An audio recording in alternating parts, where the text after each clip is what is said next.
மழை வர மாதிரி இருந்தாலே ஏதாச்சும் காரசாரமாக சாப்பிடணும்னு தோணும்.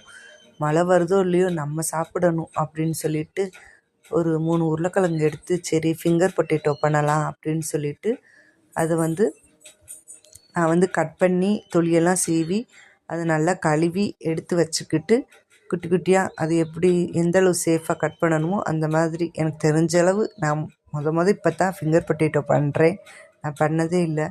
எனக்கு தெரிஞ்ச அளவு ஓரளவுக்கு கட் பண்ணி எடுத்துக்கிட்டு அதுக்கப்புறம் இதில் கொஞ்சம் ஈரம்லாம் போகணுன்னு சொல்லிட்டு ஒரு ஒயிட் கிளாத்தை எடுத்து அதை நல்லா ஒரு 10 நிமிஷம் இல்லாட்டி 1/4 மணி நேரத்துக்கு நல்லா ஈரம்லாம் போட்டோம் அப்படின்னு சொல்லிட்டு உணர்த்தி விட்டுறலாம் அப்படின்னு சொல்லிட்டு அப்படியே வச்சாச்சு. அதுக்கப்புறம் ஒரு 1/4 மணி நேரத்துக்கு அப்புறம் ஒரு பவுலில் போட்டு ஒரு ஸ்பூன் கார்ன்ஃப்ளவர் மாவு போட்டுக்கிட்டேன்.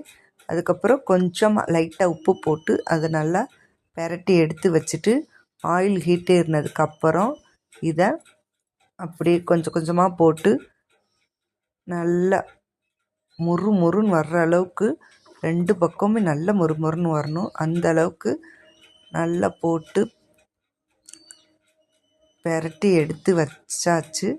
அதுக்கப்புறம் இது மேலேயே கொஞ்சமாக சில்லி பவுடர் இருக்குல்ல அதை தூவிட்டு இந்த மழைக்கு ஃபிங்கர் பொட்டேட்டோ சுட சுட சாப்பிட ரொம்ப டேஸ்ட்டாக இருந்துச்சு. நீங்களும் ட்ரை பண்ணி பாருங்கள்.